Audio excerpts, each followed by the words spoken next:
So I've got another Photoshop tutorial for you guys today, and this is kind of a quick little one. If you've gotten a chance to play the latest Call of Duty game called Advanced Warfare, you've probably noticed this little loading icon that happens in the bottom right hand corner. It's got this nice, real slick, cool animation that happens to it, where it basically is an AW shape, and it starts out as a polygon kind of look, and then it breaks it, and then it goes into more of a solid shape, and then it breaks back down into a polygon effect, and it does this this cycle that makes a nice little loading icon for the game.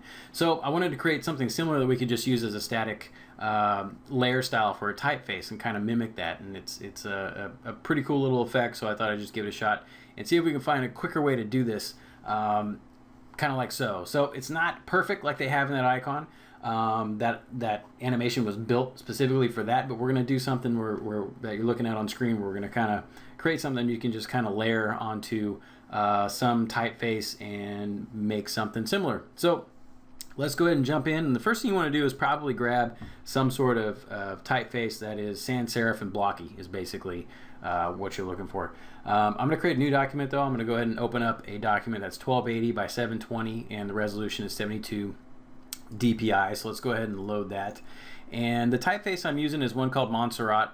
You can use Proxima Nova Black is a good one, or even Arial Bold or Arial Black is a good one. You can also use Futura Bold. There's a lot of freebie alternatives out there, so just go take a gander across some free font sites. You might find something that fits pretty well. So the first thing we want to do though is make a dark background, so we have that nice yellow polygon text can appear and give it some contrast. So the background, I was just using a gradient, and the hex value I had for that one was 062233 for kind of a dark blue. So we're going to set this as the foreground color, and I'm going to click OK, and I'm going to set the background color, and we're going to set this one to 00111B, I think I had, which is just slightly darker than the first color. So I'm going to press OK.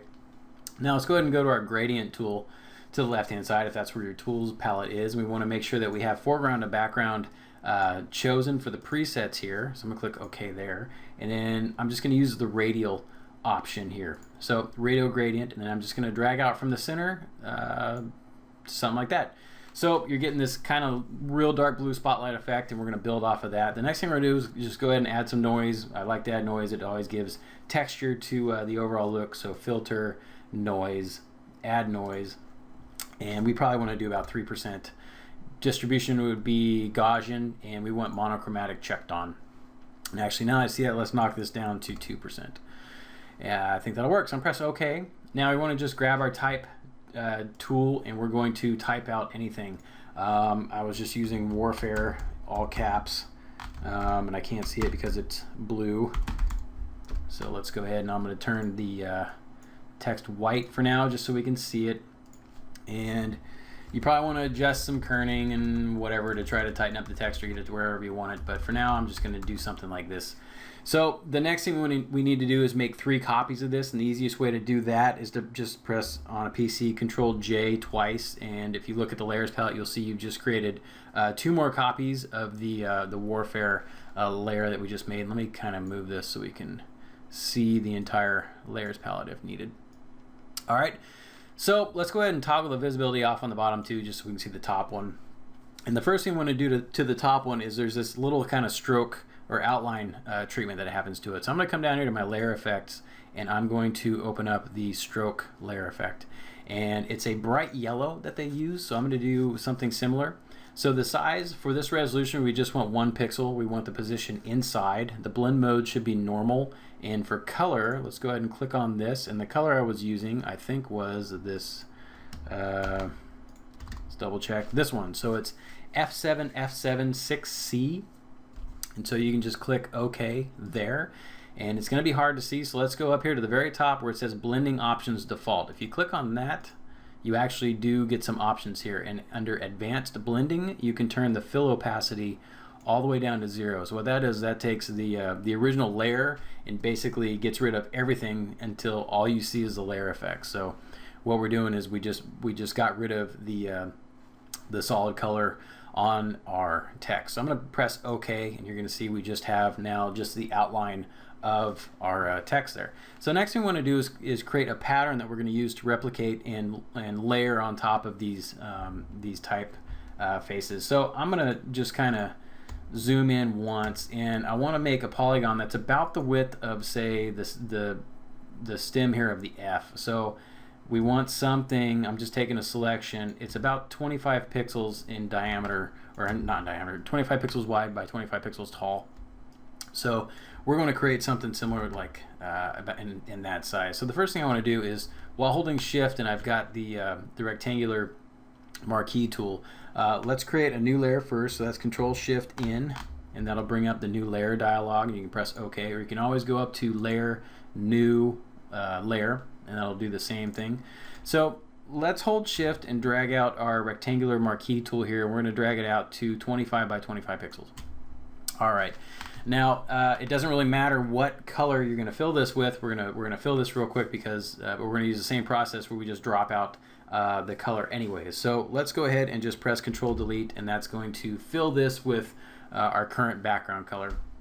And I'm going to press Control D to go ahead and deselect that box. Now, one easy way we can do this is simply right click our Warfare layer that has that outline layer style, and just go to Copy Layer Style, and let's paste that onto, right click on that layer and then click Paste Layer Style, so we get the same stroke outline there. Alright, so we don't want the left and right sides of this thing, but we want the top and bottom. So I'm going to go ahead and right click on that layer once again, and I'm going to go to Rasterize Layer Style. And I'm just going to go ahead, and all that did was it merged everything down into a single layer. So there's no more layer styles. We can't edit it anymore. We've basically gotten rid of all the layer style information and rasterize it. So what we're going to do is I'm going to take the rectangular marquee tool again, and we're just going to kind of get in and delete the left and right sides. We just want the top and bottom. Now let's go to our shape tool, and we want to make sure that it's on the line option here. So you see the shape tool, and we want line. We want to come up top here, and we want the stroke to be the same color. So use the color picker, and you can just grab a swatch of the same color that we have going on for our horizontal lines here. So press OK. Now we want to make sure that the weight of the outline of the stroke is 1 pixel as well. So make sure you have 1 pixel checked over here, and you should have everything else. This doesn't matter. Everything else here pretty much the same. Now all you want to do is from, say, the bottom left-hand side of the left-hand side of the bottommost line, just hold shift and drag to the right, and it'll be a 45-degree angle. And you just want to connect the corners like that. Then you want to hold shift and do the same on the upper left to the lower right. So we kind of made an X shape. Now we're getting close. So what we want to do is go ahead and we're going to select both those layers. So if you hold shift and select both layers, you can press Control E. And apologize if I'm going quick. You can feel free to pause and restart whenever you need to and just catch up. So we've got this kind of X shape, and that's going to be our polygon shape for now. You can get way more intricate if you want and go letter by letter, but this is just kind of a global one pass to be able to mimic something, get something kind of similar or similar. So I can see that I kind of went across or went over my bottom line here, so I'm just going to delete that 1 pixel that kind of strayed there. And I'm going to go and select my my arrow tool, or the move tool, the top left one, and I'm just going to press Control J, and we're going to duplicate that layer. And you can just cursor over on your keyboard. So the arrow keys, you can just hold shift and cursor over a couple times. We want to connect them up, just like that. All right, so you want to press Control E to merge those shapes together, and then Control J again. And let's do one more copy. And what we're going to do is we're going to make a pattern. You want to make sure that you've replicated that layer and moved it over the same amount of pixels, or you're creating the same seams that you have before. So really make sure that when you're connecting these things up, that you don't like do 1 pixel off or 1 pixel too short or something like that. It'll destroy your pattern. So you want to make sure that it's right there where it should be. So Control E one more time, and let's do Control J again, and we're going to shift and bring this down to overlap like that. So I'm going to press Control J one more time just to be safe. We're going to get another row in here and cursor that down, so we have 3 rows of these kind of X shapes. I'm going to press Control E twice to merge all those together. Alright, so now let's create a new layer, and we'll do it this direction. We'll go up to the layer option and go to new layer. And what we're going to do is we're going to make kind of a pin light effect that goes on top of where these X's cross the horizontal bars. So we just need to do a few of them. And what we're going to do is going to get a brighter yellow color. So let's use our foreground selector, and we're going to take a swatch of the yellow that we already have, and then let's just go ahead and bump it up a little bit brighter. So this color is FCFCA8. So I'm going to select OK, and we have that. So now let's just go to our brush tool, and while you're on the canvas, you can simply right click and bring up your brush shape options, and we're gonna select just a soft round brush, and we're gonna pull the size down to about 6 or 5 pixels. Yeah, 5 pixels. You want the hardness set to 0, and that's about good. So what you want to do is you're just gonna do this one time, right? So let's go ahead and just click, and we're gonna paint one little spot. All right, so now we're going to do the same process. We're just going to line this up, and it's kind of important that we did these in 2 separate layers because we're going to work with some opacity on the bottom layer. So I'm going to press Control J. We just want to make sure that when we cursor this over, so go back to your move tool, and we want to make sure that we're right where we want these to cross. So I'm going to go right there and press Control E to merge those together. Control J again. Remember, we're doing the same thing. You want to make sure that they're right there at the seams are going to line up. So Control E again to merge those together. So Control J, and now we're going to go down a row here and do one there. And I'm going to press Control E one more time, and then Control J one more time, and we're going to do these last 2 rows down here. All right, so this is going to be our pattern that we're going to use to define and create this polygon grid effect. So just to kind of keep organized here, I'm going to hold Shift and select all of these layers, and then Control G and just group them together so we can simply toggle them on and off. All right, so now let's zoom in. We got to make our pattern. So let's find a good seam here, or a good tile that we can grab. So we're going to use our rectangular tool, and since we did this in a square, we can probably just take probably a 24 by 24 pixel selection. So you probably want something like we need to come over once. So for this one, it's going to be, for me, it's 25 pixels wide by 24 pixels tall. Yours might change just a hair depending on where you created the seams.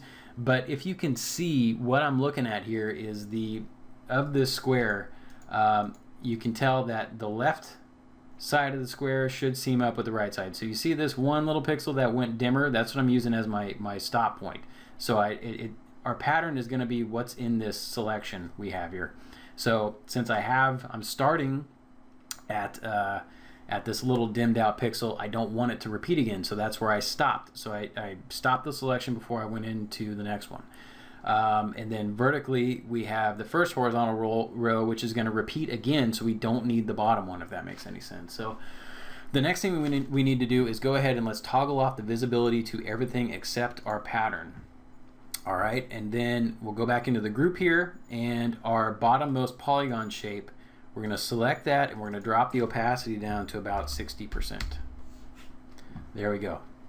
So now we should have, if we toggle this back on, you'll see that the points where the X crosses is brighter than the polygon pattern below it. So that's going to give it kind of this depth effect. So let's go ahead and let's make sure the visibility is off, and then you can go to Edit, Define Pattern, and I was just calling this Grid for now. And then we can toggle the visibility back on, and let's zoom back out to 100%. Now I'm going to press Control D, and I'm just going to hide this pattern layer that we got, because if I screwed that up, I can go back and cut myself a new pattern basically. So on the bottommost warfare type we have, let's go ahead and toggle that on and select that, and we're going to go to Layer Effects, and we're going to go to Pattern Overlay. So our pattern, the blend mode will be normal, and the opacity is 100%. We're going to play with that in a minute, but let's go ahead and change the pattern here to, it should be the last pattern you have in your palette here. So let's select the last one, and that's really hard to see right now. So let's go back to our blending options at the very top, and let's turn the fill opacity down to 0, and you'll see that polygon effect start to take shape and appear in our letters. Now let's go back to the pattern overlay, and we're going to drop the opacity down just a little bit. So depending on what you did, you probably want around between 50 and 70%. So I just knocked this one down to 60%, and I kind of like how it looks. If you want to change the placement for whatever your font is or whatever, you can simply click on it, and while you have that layer style selected, you can kind of move around that layer style basically. So I'm going to leave it at something like that for now, and I think that works pretty good. So now we have that built up. So now we need the solid shape that goes in between, like we have here, and we're going to use the middlemost warfare type layer here, and I'm going to toggle that back on. So let's go ahead and we're going to give this a gradient overlay. So go down to your layer styles and go to gradient overlay. All right, so the gradient, we want linear, and blend mode normal, that's fine. So let's go ahead and let's add some colors here. So the first color I had in here was DEC. I'm just gonna open this up by going down here. I had DEC 03D. That's kind of a warmer gold shape. So I'm gonna select that. Now I'm just gonna kind of click in here, and it's gonna add another color droplet in here. So let's go to that color, and then this is where our brighter yellow came in. So this was F7 6C. So we have our brighter yellow shape, and I'm gonna actually select that and copy that hex value. So Control C to copy, and I'm gonna give it to the end here. So that white end cap for now, we're gonna put it there, and then we're gonna drop another color in the middle in between these to kind of break things up. So this one, I think I had DEB, was it DEB? Yeah, DEB F3D, another kind of warmer gold. So I'm gonna hit OK and hit OK again. Now let's change the angle a little bit. So I'm gonna turn it to about maybe something like, I don't know, 60%, so it's at an angle rather than just straight across. And I think we're doing pretty good. All right, so the last little bit I want to do here is we're going to go up to bevel and emboss and toggle that on, but what we want is the texture option. So let's click on the texture, and you want to make sure you have this pattern selected. This should be a default pattern if I'm not mistaken. It's one of the last ones that you can load here, and it's just going to kind of break stuff up a little bit. I forget what it's called. It's like a paper texture. Does it have a name? Oh, come on, Photoshop, tell me the name. Okay, well, hopefully you have it. If not, it's a paper texture. This isn't super important, but if you have it, it's kind of a nice little effect. So let's go ahead and let's leave everything the way it is now, except let's go back into the bevel and emboss options. And what we're going to do is we're going to set the shadow mode, and we're going to change the color up here. So the color I had here was actually one of the colors we used before, and I think it was this one, DEB F3D again. So I'm going to hit OK. And then we actually don't need the screen color for now. So actually you can drop the opacity down, and we're just going to leave the shadow mode at the bottom here. So that's just going to break it up a little tiny bit. And I'm going to hit OK. Now we need to knock part of this out so we can see our polygon effect below it. So the best way to do this is to create a quick little layer mask. So down here at the bottom of your layer palette, you have the layer mask or add layer mask. So we're going to click that. Now with the layer mask selected, you should only be able to, when using color on the layer mask, you can only use grayscale, because the layer mask only works with grayscale values for the layer mask. Sorry, the mask itself. So with that selected, you should have, if you're on a mask, your Photoshop usually defaults to your color palette over here is just going to be either black or white for the foreground and black or white for the background, unless you have like a gray chosen for some reason. So what we're going to do is we're going to run the cloud filter on this to kind of break it up a little bit. So let's go up to Filter, Render, and Clouds, and you can actually run filters on masks. So it's kind of a cool little effect. So if you kind of see down here on the layer palette, you'll see that our mask is now made up of clouds. So this is adding kind of a nice starting effect, but what we want to do is we want to remove more of the left-hand side and maybe make the right-hand side a little more solid. So the last little thing we're going to do here is grab your gradient tool once again. Now this time for the preset, you want to make sure linear is selected, is the first thing, and then click on the gradient editor, and we want to make sure that the second one is selected where it's foreground and transparent. All right, so let's click OK, and now with foreground, with black for your foreground color, because black is going to knock out whatever's in the layer. White is gonna let whatever's in the layer show through the mask. So let's click OK, and I'm just gonna drag from the left hand side to about the center point, and maybe a little further actually, and we're going to knock out that left hand side, and we start to get this effect starting to really take shape. So the last little thing I want to do, I know I said that before, I actually have a couple more steps. Select your brush tool, and now let's make sure that your foreground is set to white, and that you can open up your brush tool by simply right-clicking on the canvas, and we're going to bump the size up a little bit, something kind of larger, depending on what your text is at. So I have 340, and I'm just going to kind of click around on this right-hand side and bring some of that color back in. So now you can see it's really starting to look like well, very similar to the little loading animation that Sledgehammer put together. So it's a nice little cool effect. One little thing to kind of polish it up and turn it up a little bit more is just to add a simple drop shadow to the bottommost warfare type. So I'm going to go ahead and add a drop shadow with the layer styles, and I'm going to set the angle to 90. I'm going to check off global light. I'm going to make sure that it's set to 90. Your blend mode I have as multiply. 35, 50%, it really doesn't matter. Size, let's bump that up a little bit, and let's turn the distance up a little bit. So what we're going to do is give it a little bit of shadow to give it a little bit more depth. And there you go. That's how you make that that advanced warfare loading icon style, how to kind of mimic it, but to do it in a way where you can then paste it on top of pretty much anything you want. So you could simply come in here and change up your wording. You might have to move some masks around and stuff, but you can see that it will retain the pattern, and you can type out all sorts of headlines or use it for shapes and other styles and things like that. So I'm going to back this up so we have warfare shown again in all its glory. I will leave you with that. That's another little Photoshop tutorial. I say little again. I'm sorry if I go fast, but you can always, the beauty of online video, you can pause and play and restart and go back and all that good stuff. So there you go. There you have it. If you use this in a effect somewhere, please tweet it at me. Please show me. I love checking this stuff out. Love seeing what you guys come up with. Got a lot of really cool art come through Twitter on the Spectrum Abstracts, which was pretty cool. You guys really did a good job on that. I was learning new stuff just from seeing what you guys did with choices of color and layouts and composition. It was really cool to check that out. So I love seeing it. I love to retweet it, and I love to show off what you guys do as well. So again, if you use this stuff, make sure you send it to me. Let me know any comments below. Maybe there's another effect you guys want to see. I'm trying to do tutorials more often, so hopefully there will be more sometime soon.